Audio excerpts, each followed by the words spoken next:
Now, staying in the schools in Gauteng, the Gauteng Education Department is investigating alleged racism at Pretoria High School for girls. 12 implicated pupils have since been suspended. Officials say some of the pupils claimed they were targets of discriminatory rules with harsher treatment for black pupils compared to their white counterparts. They also revealed the existence of a group chat consisting of only white pupils in which they shared racist remarks. Following an urgent meeting with aggrieved pupils last week, the school governing body says those implicated were suspended with immediate effect. Their disciplinary hearing is scheduled to take place between the 30th and the 31st of July. The Gauteng Education spokesperson, Steve Mabona, joins us now for more on that story. Steve, good to have you, and thank you very much for your time. How did the department come to know of this particular incident? How were you alerted? Good evening, Thabo, and all our viewers. We were alerted by the school because learners were planning to march on that Friday, and we then felt that our officials need to visit the school just to understand on what grievances learners will be putting, on the table. And they mentioned many things. Among those will be the creation of that WhatsApp group where you had only white learners in that group, and many things were, uttered when you check on what was happening in that group. But among those then was the allegations that our officials at the school did not take the complaints, or the senior management did not, invoke the code of conduct fairly. So they've mentioned many things. So we then decided that we need to launch our own investigation as far as our employees are concerned. And hence you've indicated that the SGB decided to suspend the affected learners.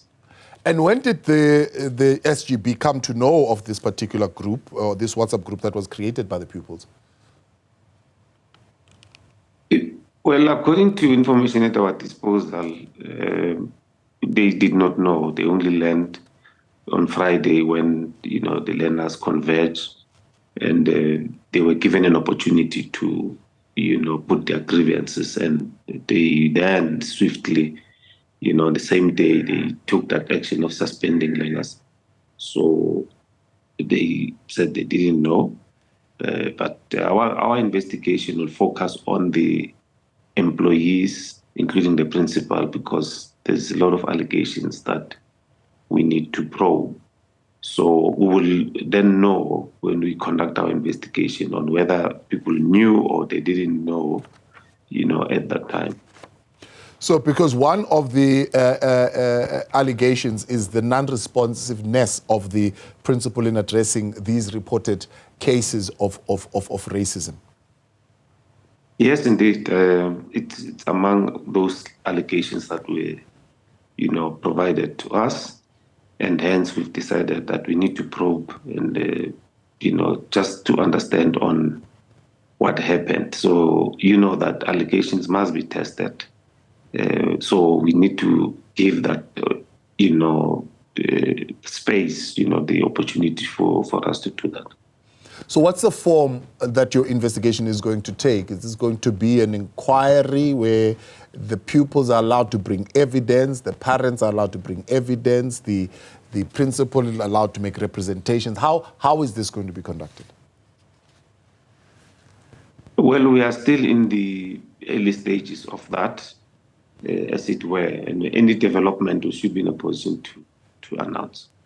Yeah, but at this particular point, the department is in support of the decision to suspend those 12 girls. How long are they going to remain suspended? Well, the SGB can suspend not more than 7 days. It should be within 7 days, and they must facilitate a disciplinary process. According to the code of conduct, yes, and the Act, Schools Act, you can't suspend more than 7 days. Because if you suspend 7 days, within that 7 days, you should facilitate a disciplinary process, calling the parent, the child must also come. You put the case, and then ventilate and up until you take a decision. So that will happen. I think the 30th and the 31st is still within the 7 days. And what will be the role of the department in that intervention? No, we don't enter that space. Remember, SGB, it's governance, it's parents, and the school. So they need to manage, discipline in the school. The code of conduct is crafted by the parents. They sign for it. They know what it entails because it assists them to make sure that their children are disciplined. So we don't enter that space unless there's a recommendation for expulsion. Then it will come to the head of the department because no one can expel a child in a school. It's only the head of the department who will be then, perusing the recommendations, the evidence. Then he will take that decision. But some of the recommendations, the HOD can return it and say, no, I don't agree with you. Probably take the child for diversion or other programs and all that. So it's up to the HOD to decide.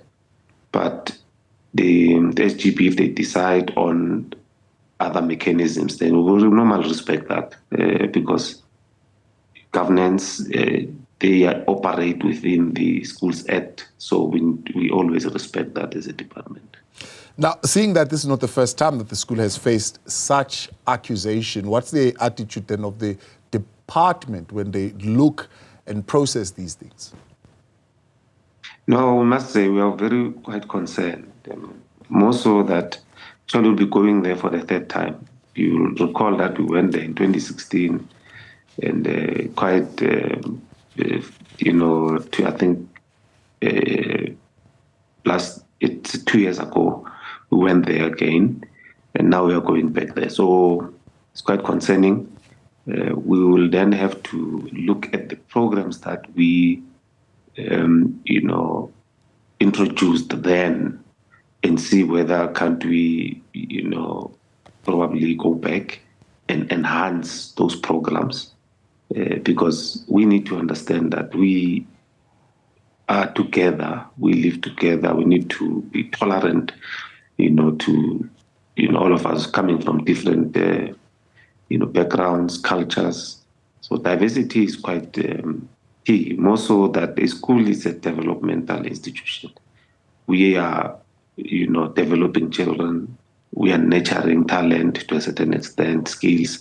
So we need to understand that we must work together. So that's what we're going to be doing, just to make sure that the school environment or the school community understand that we are together in this. Steve Mabona, appreciate your time. Thanks so much for coming on, Steve, speaking on behalf of the Gauteng Department of Education there, with that investigation still going on into the matter of the Pretoria High School for Girls, where 12 learners have now been suspended by the SGB following a discovery of that WhatsApp group where racially charged aggression could have been directed at black students in particular.